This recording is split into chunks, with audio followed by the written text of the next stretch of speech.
The whole thing about immediate payment, some people feel like they need it, otherwise you're going to lose the sale. I don't think so. I think that if you sell enough items, you soon realize that most buyers pay. So let's deal with that. Payment, most buyers pay. Those that don't,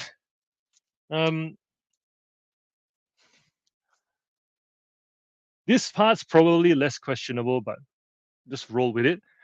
If buyers don't pay, give them a second chance to buy anyways. If you sell items that are less affordable. So I know that for lower value items, if they don't pay, block, move on. I get it, because the amount of money you make on the items may not justify the follow-up.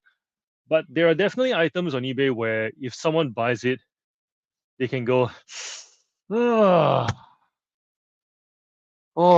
did I pull the trigger a bit too early? And if you feel like your category is one of those categories, give those buyers a second chance, because first off, we already recognize that it's a balancing act. There's no right or wrong.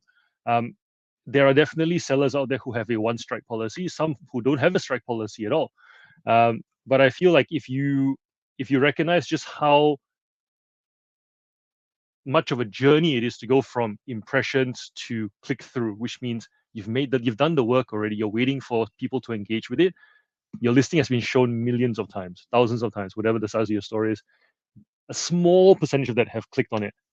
They finally come and purchased, which means that you've convinced them. Your listing has convinced them. There's something about the listing that hasn't got that could be affordability. Give them the second chance, and then after that second chance, block them. You could very easily get a repeat customer from the goodwill of not blocking them from that first time. Once again, everybody's different. I'm not telling you what to do. I am generally more gracious than most, because in my category with toys, usually it's parents who tend to be too trigger happy, but the intention is to still buy. Okay, the intention is not to cause inconvenience. The intention isn't to be flaky. The intention very much is to, I want to buy these for my kids, and because of that, I clicked, and then I had second thoughts, or I clicked and then I left it too late to tell you that I get paid later. But now if I mention it 2 days later voluntarily, it feels like I'm flaky and I don't want to look that way. There's a lot of neurotic behavior with parents, because most of us are sleep deprived, we're tired, we're just like, we forget things. So I was having this, and so yeah, so I suppose, know your buyer and then make a decision based on that. And if you can do something for them that doesn't cost you very much, it could oftentimes compound in your favor from the buyer's direction back to you. Something worth testing. Alex goes, I agree, trust that most buyers pay eventually. Yep. Rubber Duck, set mine to limited number of strikes within a month. Yep, that's cool. For those of you guys who don't know, there is a buyer management page you can go to for that. Rob, if you can pop that link into the chat, that will be really helpful. Yeah, that where you can select how many times they don't pay before they're not allowed to buy from you anymore, or how many times they haven't paid within a certain time period. So it could be, if they haven't paid if they have one non-payment over a 1 month period, then they're not allowed to buy from your store. Little parameters to limit who can and can't purchase from you. But as I said, if you are starting out, if you have no money, you have time. If you have no time, you have money. If you have neither time nor money, your business is not worth doing. That's the general principle. So therefore, if you are starting out and you don't have money, you have time. You have time to message buyers. You have time to massage buyers via messaging. Just because you've moved online does not mean that it's now set and forget. You don't have the luxury of set and forget. Maybe you started reselling thinking that set and forget was the way to go, and that's where everybody eventually ends up. But that's not you. And if that's not you, work the messages thing. Yeah, thanks Rob for the link. Yeah, work the messages. Figure out how you can get them to pay, because most people intend to pay. They don't just buy and then leave. And it's also the other analogy we use a lot in our Discord is when a buyer a buyer who is awaiting payment and doesn't pay. And the thing that rubs people the wrong way is they say, "Oh, but you're preventing someone else from buying." It's no different than somebody who goes into a shop and grabs an item off the rack and hangs on to it for a little bit. No different than that. Granted, in a shop you've got time limits, right? You know, opening and closing time. But with eBay, I suppose it's 4 days.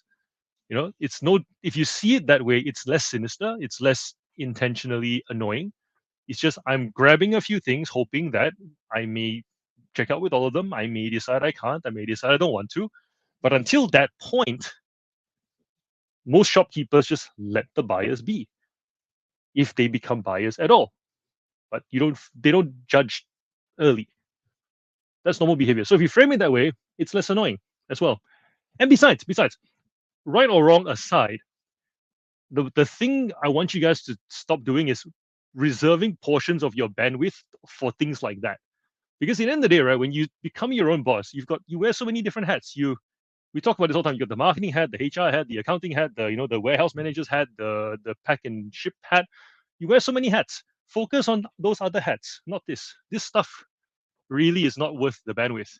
Oftentimes, like there are some people I know who leave their awaiting payments until the end of the month, and then on a set date at the end of the month, every month, they'll just go through it. All right, which orders haven't been paid for? Cancel, buy, didn't pay. That's it.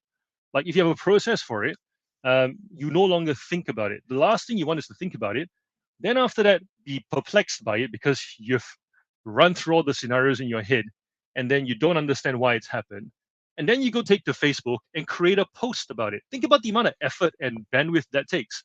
You're driving to work, dropping off the kids, or not, and you're going, why didn't they pay? It's not that. Did I not price it? What? Could I? Maybe. And then you come home.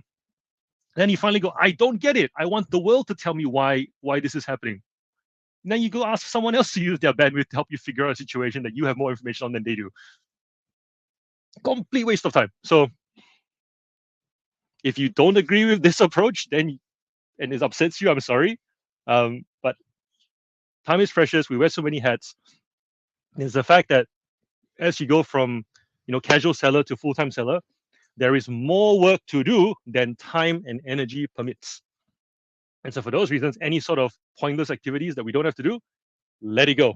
Just let it go. Make a process for it and let it go. Cool.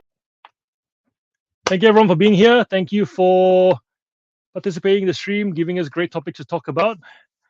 And I'll see you all next Wednesday. Support your fellow YouTubers.